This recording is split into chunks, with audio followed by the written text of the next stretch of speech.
ये पहले हमारे पूर्वज पता नहीं क्या क्या करवाते थे। कौओं को खीर खिलाएंगे तो हमारे पूर्वजों को मिल जाएगी। महिलाओं के माथे पे सिंदूर लगाना चाहिए, हाथों में चूड़ियां पहननी चाहिए। अब आप भी जरूर सोच रहे होंगे कि हमारे पूर्वज कहीं पागल और अंधविश्वासी तो नहीं थे जो ये सब करने को कहते थे। नहीं, हमारे पूर्वज अंधविश्वासी नहीं थे, बल्कि बहुत ही क्रांतिकारी और वैज्ञानिक सोच के थे। आप भी जब इन सनातन धर्म से जुड़ी ज्ञान की बातों को जान लेंगे तो खुद ही कहोगे कि सही में हमारे पूर्वज ही असली वैज्ञानिक थे। तो चलिए बिना समय गवाए बताता हूं आपको सनातन धर्म से जुड़ी कुछ महत्वपूर्ण रीति रिवाज के वैज्ञानिक तथ्यों के बारे में। पहला, ये जानना वाकई दिलचस्प है कि सिंदूर का महिलाओं के शरीर से काफी महत्वपूर्ण संबंध है। हल्दी, चूना और धातु पारा से बना सिंदूर महिलाओं के शरीर में खून के बहाव को नियंत्रित करता है और कामेच्छा को बढ़ाने में कारगर होता है। यही कारण है कि विधवा महिलाओं को सिंदूर लगाना मना है। सिंदूर में मौजूद धातु पारा के तत्व तनाव और चिड़चिड़ेपन को भी दूर करता है। दूसरा, भारत में मूर्ति पूजा के चलन का वैज्ञानिक कारण बताया जाता है। कहा जाता है कि जब हम किसी की तस्वीर या मूर्ति को देखकर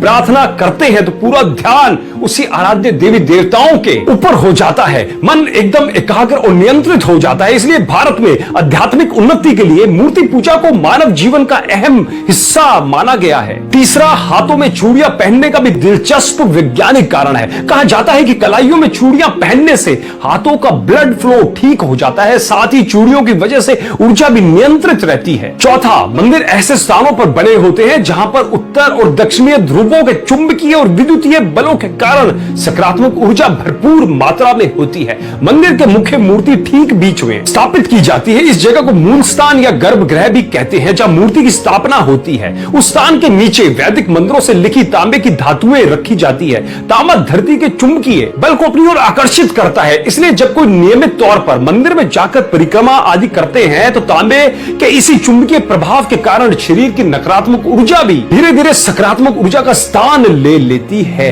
और पांचवा और सबसे महत्वपूर्ण, कौवे को खीर खिलाएंगे तो हमारे पूर्वजों को मिल जाएगी। दोस्तों, पीपल और बरगद के टेटे कौवे खाते हैं और उनके पेट में ही बीज की प्रोसेसिंग होती है और तब जाकर बीज उगने लायक होते हैं। उसके पश्चात कौवे जहां जहां ब्रीड करते हैं वहां वहां पर ये दोनों वृक्ष उगते जाते हैं। पीपल जगत का एकमात्र ऐसा वृक्ष है जो round the clock oxygen O2 छोड़ता है। और बरगद के औषधीय गुणों की तो क्या बात करें, बरगद के औषधीय गुण बहुत है। देखो, अगर ये दोनों वृक्ष को उगाना है तो बिना कौवे की और अन्य पक्षियों की मदद से संभव नहीं है। इसलिए कौवों को बचाना पड़ेगा। और यह होगा कैसे? मादा कौवा भादो महीने में अंडा देती है और नवजात बच्चा पैदा होता है। तो इस नई पीढ़ी के उपयोगी पक्षी को पौष्टिक और भरपूर आहार मिलना जरूरी है। इसलिए हमारे ऋषि मुनियों ने कौवों के नवजात बच्चों के लिए हर छत पर श्राद्ध के रूप में पौष्टिक आहार की व्यवस्था कर दी थी, जिससे कि कौवों की नई जनरेशन का पालन पोषण हो जाए। पर आजकल के कुछ युवा बाहर से पढ़ लिख कर आने के बाद अपने धर्म पे उंगली उठाते हैं। मैं उनसे निवेदन करना चाहता हूं, उनसे कहना चाहता हूं कि सनातन धर्म पे उंगली उठाने से पहले